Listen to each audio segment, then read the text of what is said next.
చంద్రబాబు తీరు ఎలా ఉంటుందో ఆ సినీ నటికి తెలిసొచ్చుంటుంది. ఎందుకంటే ఆంధ్రప్రదేశ్లో కూటమి ప్రభుత్వం అధికారంలోకి వచ్చిన వెంటనే కాదంబరి జత్వాని చుట్టూ చాలా హైడ్రామా నడిచింది. ఆమెకి ప్రభుత్వం ఎక్కడా లేనంత ప్రయారిటీ ఇచ్చింది. నేరుగా హోంమంత్రి ఆమెను కలవడమే కాకుండా మొత్తం ఆమెకు వైఎస్ఆర్సీపీ హయాంలో తీరని అన్యాయం జరిగిందని, కాదంబరి జత్వానికి న్యాయం చేయడమే తమ లక్ష్యమని ప్రభుత్వం ప్రకటనలు కూడా చేసింది. కట్ చేస్తే 2 ఏళ్ళు తిరిగేసరికి చంద్రబాబు ప్రభుత్వమే మాట మార్చేసింది. ఇప్పుడు కాదంబరి జత్వానీని బ్లాక్మెయిలర్గా నేరుగా ఏపీ సిఐడి చెప్తోంది. అంటే 2024లో బాధితురాలుగా చెప్పిన కాదంబరి జత్వానీని అదే చంద్రబాబు ప్రభుత్వం 2026 వచ్చేసరికి నిందితురాలుగా చెప్తోంది. ఏపీ సిఐడి కోర్టులో వేసినటువంటి ఛార్జ్షీట్ ప్రకారంగా ఆమె ఏకంగా కుక్కల విద్యాసాగర్ నుంచి 1,32,00,000 రూపాయలు బెదిరించి తీసుకున్నారు. ఆమెతో విద్యాసాగర్ సన్నిహితంగా మెలిగిన ఫోటోల్ని చూపించి బ్లాక్మెయిల్ చేశారు అంటూ పేర్కొంటోంది. మరి ఇదే ప్రభుత్వం, ఇదే పోలీస్ యంత్రాంగం, ఇదే సిఐడి అధికారులు 2024లో కాదంబరి జత్వాని బాధితురాలుగా చంద్రబాబు నాయుడు, హోంమంత్రి వంగలపూడి అనిత వీళ్ళంతా ఎందుకు మాట్లాడారు?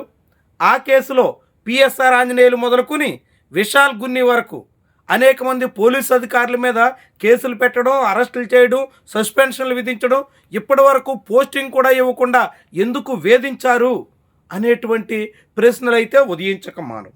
ఇక్కడ చాలా క్లియర్గా చంద్రబాబు అవకాశవాద ధోరణి మరోసారి వెల్లడవుతుందా అనే అనుమానం ఎవరికైనా కలుగుతోంది.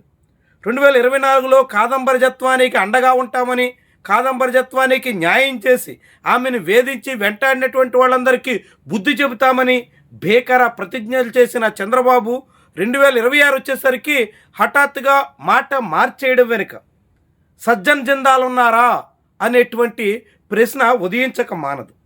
నిజానికి కాదంబరి జత్వానికి జిందాల్కి మధ్య వివాదం ఇది. జత్వాని జిందాల్ని వేధించడానికి ప్రయత్నం చేస్తుంటే జిందాల్ కోరిక మేరకు ఏపీ పోలీసులు ఈ కేసులో రంగంలోకి దిగారు. అప్పట్లో జగన్మోహన్ రెడ్డి హయాంలో ఆయనకు సన్నిహితంగా మెలిగిన సజ్జన్ జిందాల్ వినతి మేరకు నేరుగా ఏపీ పోలీసులు ముంబై వరకు వెళ్ళి కాదంబరి జత్వానీని కరోనా కాలంలోనే తరలించే ప్రయత్నం చేశారు. ఆ సమయంలో విజయవాడలో ఆమెను నిర్బంధించి అన్ని రకాలుగా వేధించి తప్పుడు కేసులతో ఆమె మీద కుట్ర పన్ని తీవ్రమైనటువంటి మనోవేదనకు గురి చేశారు. ఒక బాలీవుడ్ నటిని అనేక రకాలుగా అవమానించడమే కాకుండా అత్యంత తీవ్రంగా హింసించారు అన్నట్టుగా చంద్రబాబు సర్కారు వచ్చిన తర్వాత అభియోగాలు మొదలయ్యాయి. అదే కాదంబరి జత్వాని, ఆమె తల్లి నేరుగా విజయవాడ సిపి రాజశేఖర్ బాబు, హోంమంత్రి వంగలపూడి అనిత వాళ్ళందరినీ కలిశారు. అప్పట్లో కాదంబరి జత్వానికి న్యాయం చేసే దిశలో ప్రభుత్వం పూర్తి అండగా ఉంటుందని చంద్రబాబు కూడా ప్రకటించారు. మరి అదే జిందాల్తో కడప స్టీల్ ప్లాంట్ వ్యవహారం కానీ, ఎస్కోట్లో ఉన్నటువంటి జిందాల్ ఇండస్ట్రియల్ పార్క్ వ్యవహారంలో కానీ చంద్రబాబు సర్కారు రాజీ పడినట్టుగా కనిపిస్తుంది. అంటే అప్పట్లో జిందాల్ కోసం జగన్మోహన్ రెడ్డి ప్రభుత్వం ఏపీ పోలీసుల్ని పురమాయిస్తే అది చాలా ఘోరమని, నేరమని, వైఎస్ఆర్సీపీ హయాంలో మహిళలకే రక్షణ లేదని, మహిళల్ని అనేక రకాలుగా హింసిస్తున్నారని, బాలీవుడ్ యాక్ట్రెస్ని తీవ్రంగా అవమానించారని ఇదంతా తెలుగుదేశం పార్టీ, ఆ పార్టీ అనుకూల మీడియా చెప్పిన మాటలు.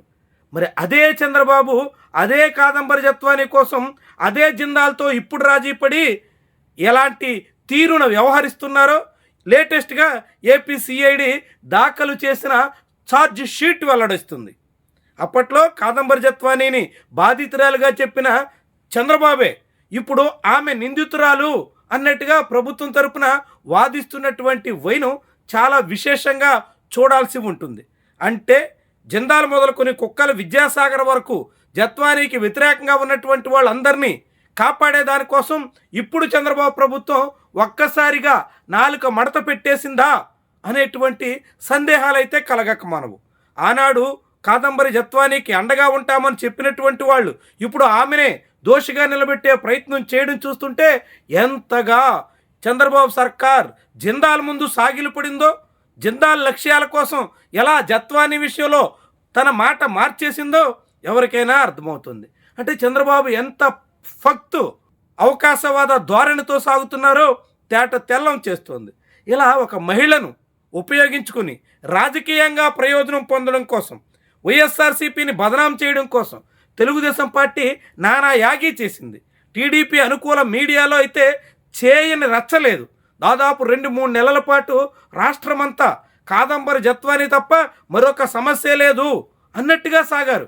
అలాంటి కాదంబరి జత్వానీని ఇప్పుడు బ్లాక్మెయిలర్గా, దోషిగా, మోసకారిగా చిత్రీకరించడానికి ప్రయత్నం చేస్తున్నారు. అంటే ఆనాడు జిందాల్ని వద్దనుకుని దూకుడుగా వెళ్ళినటువంటి వాళ్ళు ఇప్పుడు జిందాల్ కోసం ఎలా రాజీ పడుతున్నారో, పెట్టుబడుల పేరుతో ఎలా ఒక మహిళ విషయంలో చంద్రబాబు సర్కారు, కూటమి ప్రభుత్వం ఎంత దిగజారి వ్యవహరిస్తుందో అనేటువంటి అనుమానం ఎవరికైనా ఇట్టే కలుగుతోంది. ఏమైనా కాదంబరి జత్వానీ కేసు ద్వారా చంద్రబాబు ప్రభుత్వం తన ధోరణిని పూర్తిగా వెల్లడించినట్టు అవుతుంది. 2024లో ప్రభుత్వం అధికారంలోకి వచ్చిన వెంటనే వీరంగం చేసి 2 ఏళ్ళు తిరిగేసరికి తుస్సుమనిపించి బాధితురాలనే నిందితురాలుగా చిత్రీకరించడానికి పడుతున్నటువంటి ప్రయాస చూస్తుంటే ఈ ప్రభుత్వ వైను ఎవరికైనా ఇట్టే అర్థమవుతుంది. ఇంతగా ఒక ముంబై నటిని ఉపయోగించుకుని అటు వైఎస్ఆర్సీపీని, మరొక వైపు పలువురు సీనియర్ ఐపీఎస్ అధికారులని, పిఎస్ఆర్ ఆంజనేయులను అయితే ఈ కేసులో ఏకంగా జైలు పాలు చేశారు. కుక్కల విద్యాసాగర్ని జైల్లో నిర్బంధించారు. ఇదంతా చేసి ఇప్పుడు లేదు ఆమె నిందితురాలు, ఆమె బ్లాక్మెయిలర్ అని జనానికి ఎట్లా చెప్పదలుచుకున్నారు? ఏ తీరున ఈ కేసుని మళ్లించదలుచుకున్నారు? ఎలా కాదంబరి జత్వానికి న్యాయం చేస్తామని చెప్పినటువంటి వాళ్ళు మొత్తంగా వ్యవహారాన్ని నీరుగార్చి జిందాల్ కోసం పూర్తిగా రాజీ పడ్డారు? ఇలాంటి ప్రశ్నలు ఖచ్చితంగా జనాల్లో ఉదయించక మానవు. చంద్రబాబు ఆయన ప్రభుత్వ తీరు ఎవరికైనా ఇట్టే అర్థం కాక మానదు.